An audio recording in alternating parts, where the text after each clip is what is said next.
जब गुड्स में आग लग जाती है तो उसकी जर्नल एंट्री क्या होगी? देखो, जब मैं गुड परचेज करता हूं तो उसकी एंट्री क्या होती है? देखो, मैंने किया परचेज, तो परचेज क्या होता है? मेरा खर्चा होता है। जब जब मेरा खर्चा होगा तो वो डेबिट होगा।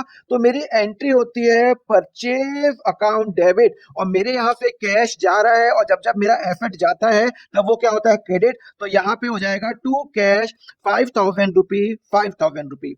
अब हुआ क्या, कुछ दिनों बाद मेरे यहाँ पे मेरी फैक्ट्री में आग लग गई, और जो मैंने गुड्स खरीदा था ना, जिसकी मार्केट वैल्यू 6,000 है, भाई मैं मार्केट में उसको आराम से 6,000 में बेचता, बट वहां पे क्या हुआ, आग लगने से ये गुड्स मेरा डिस्ट्रॉय हो गया। आग लग गई। अब इसकी जर्नल एंट्री तो करनी पड़ेगी। देखो, जब भी मेरी आग लगती है तो इसका मतलब है मेरा गुड्स जल गया। तो यहाँ पे मैं क्या करूंगा, टू परचेज करूंगा। टू परचेज क्यों करूंगा? देखो, जब मेरा गुड कॉस्ट प्राइस पे जाता है, मार्केट प्राइस पे मैं मेजर नहीं कर सकता, बिकॉज मैं कंजर्वेटिव ट्रीटमेंट फॉलो करता हूँ, द कंसेप्ट ऑफ प्रूडेंस।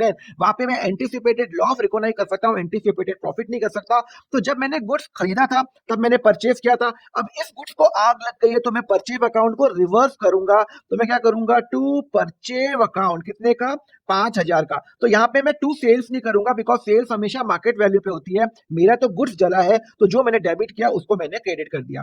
अब वो मेरा लॉस हो गया। मैंने इंश्योरेंस कंपनी में फाइल किया 70%, मतलब 70% मुझे इंश्योरेंस कंपनी दे देगी, पैसा देगी। तो 70% मुझे इंश्योरेंस कंपनी से लेना है, तो वो मेरा एक एसेट हो गया।